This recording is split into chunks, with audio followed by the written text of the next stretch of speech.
Hello दोस्तों, नमस्कार। MCC classes में साथियों आपका बहुत बहुत स्वागत है। और आज हम देखने वाले हैं दोस्तों, जैसा कि डिस्क्रिप्शन में लिंक दे रखा है आपको परीक्षा ऐप का। यहाँ पे आप कोड यूज़ कर सकते हैं दोस्तों, MCC 50।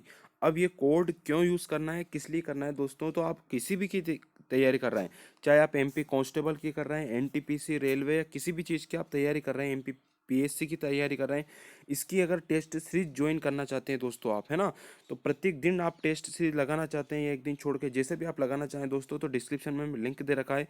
यहाँ से परीक्षा ऐप डाउनलोड कीजिए और कोड यूज़ कीजिए MCC 50, जिससे आपको यहाँ पे 50% का डिस्काउंट मिल जाएगा। साथ में अपनी तैयारी सुनिश्चित कीजिए, क्योंकि आपको तैयारी से ये जानकारी मिल जाएगी कि हमारे कितने नंबर आ रहे हैं, कितने नहीं आ रहे हैं, और कहाँ हमारी कमी है दोस्तों। ठीक है, चलिए, तो ये आप कर सकते हैं और किसी भी चीज़ की आप टेस्ट से यहाँ पे ज्वाइन कर सकते हैं। हेलो दोस्तों, नमस्कार। एमसीसी क्लासेस में आपका बहुत बहुत स्वागत है। और आज हम पढ़ रहे हैं दोस्तों 27 तारीख का पेपर है दोस्तों आपका 3 बजे वाला। ठीक है, तो अब लास्ट के हमारे 2 पेपर और बचे हैं, वो डिस्कशन करेंगे। इसके बाद हम 2016 के पेपर भी आपको डिस्कशन करेंगे और साइंस के भी। ठीक है, और डेली हमारी लाइव क्लास चल रही है 12:30 बजे दोपहर, तो उससे भी आप जुड़ सकते हैं। और एक शाम को 8:30 बजे चलती है, शाम को 8:30 बजे वाली साइंस की चलती है, और सुबह वाली दोस्तों MP GK की चलती है। तो बिल्कुल इससे जुड़ना ना भूलें। इसकी PDF आपको टेलीग्राम चैनल पे मिल जाएगी। क्वेश्चन आता है दोस्तों हमारा पहला कि मानव विकास सूचकांक 2017 में भारत को कौन सा स्थान दिया गया। मानव विकास सूचकांक में दोस्तों भारत का स्थान 2017 में जो था वो था आपका 131। कितना था दोस्तों? 131। ठीक है, 2017 के बाद 2018 आया, उस समय इसका स्थान हो गया था दोस्तों आपका 129। और 2019 अब 20 चल रहा है तो 131 आ गया दोस्तों। तो ये दोनों तीनों चारों चीज़ें आपको याद रखना है। तो वर्तमान में हमारा जो स्थान है दोस्तों कौन सा है 2020 की दृष्टि से?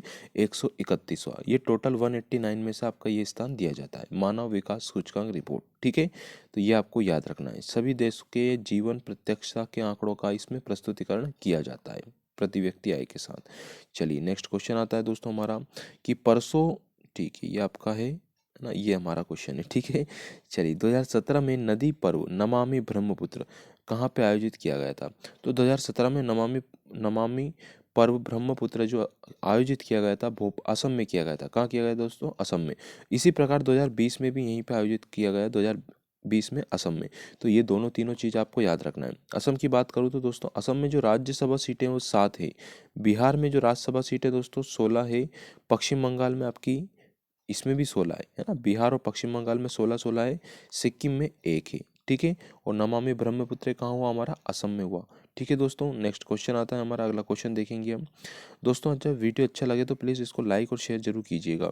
क्वेश्चन है भारतीय महिला हॉकी टीम ने किस वर्ष किस टीम को फाइनल में हराकर एशियन चैंपियनशिप ट्रॉफी 2016 जीती? तो किसको हराया था दोस्तों? इसमें चीन को हराया था। ठीक है, ये आपको याद रखना है।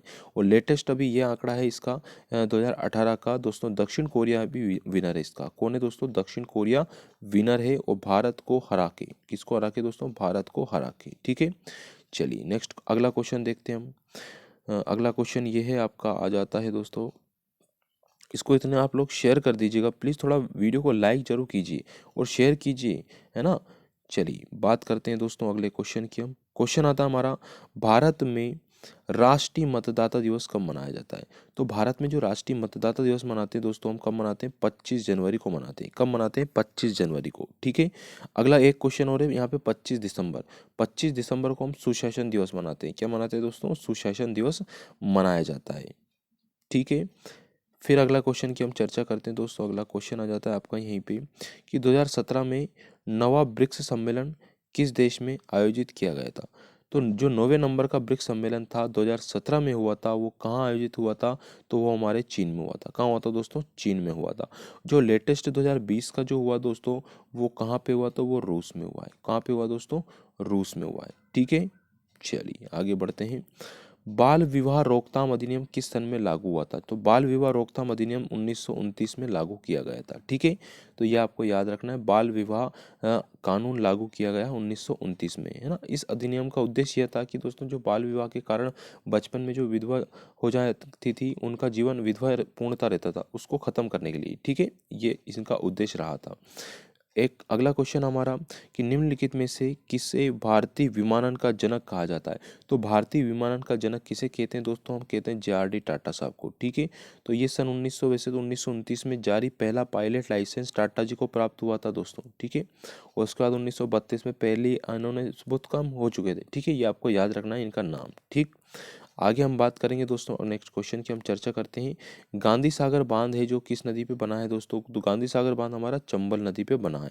ठीक है, चंबल नदी को चरमावती नदी भी कहते हैं, चरमावती नदी के नाम से भी हम जानते हैं। दूसरा ये है कि ये यमुना नदी की सहायक नदी है और चंबल नदी की कई सहायक नदियां हैं, जैसे कि आपका काली सिंध हो गया, शिप्रा हो गया। ठीक है, इस टाइप से ये आपको याद रखना है। ठीक, अगला क्वेश्चन है हमारा, राज्य के नीति निर्देशक तत्व भारतीय संविधान में नहीं थे। तो दोस्तों ये आपको याद रखना है, आपके भारतीय संविधान ये चार भाग चार में नहीं थे। मैं एक एक करके आपको बता देता हूँ, है ना, कि जो तीसरे नंबर का है, 3 में क्या होता है, मौलिक अधिकार दे रखे दोस्तों। क्या दे रखे, 3 में, भाग 3 में मौलिक अधिकार दे रखे। भाग 2 की मैं बात करूँ तो भाग 2 में आपका दे रखे नागरिकता। क्या दे रखी दोस्तों, नागरिकता। भाग 4 की बात करें तो 4 में आपका नीति निर्देशक तत्व हो जाएंगे और भाग 6 में आपके राज्य संबंधित कुछ दे रखा है सिस्टम। ठीक है, फिर अगला है सांची किस जिले में। तो सांची हमारा दोस्तों रायसेन जिले में, किस जिले में दोस्तों, रायसेन जिले में स्थित है। ठीक है, ये आपको याद रखना है और ये यूनेस्को की विश्व विरासत सूची में भी शामिल है। ठीक, कुछ पोजीशन हम भोपाल की बात करते हैं, भोपाल में वन विहार हो जाएगा, सीहोर में सारो मारो गुफा आ जाएगी आपकी, विदिशा में उदयगिरी की गुफा हो जाएगी दोस्तों। ये आपको तीनों चारों पोर्शन याद रखना है। ठीक है, चलिए आगे बढ़ते हैं हम। शहरी विकास मंत्रालय द्वारा आयोजित स्वच्छ सर्वेक्षण 2017 में देश को भारत का सबसे स्वच्छ शहर घोषित किया है। किसको किया है, तो ये इंदौर को किया है। किसको किया है दोस्तों, इंदौर को। लेटेस्ट भी आपका ये इंदौर ही है इसका आंसर। ठीक है, चलिए मैसूर को हम टीपू सुल्तान की राजधानी है ना, टीपू सुल्तान कहाँ का शासन था, तो मैसूर का था। वाराणसी हम जानते हैं दोस्तों, है ना, नरेंद्र मोदी जी का लोकसभा क्षेत्र है यहाँ पे।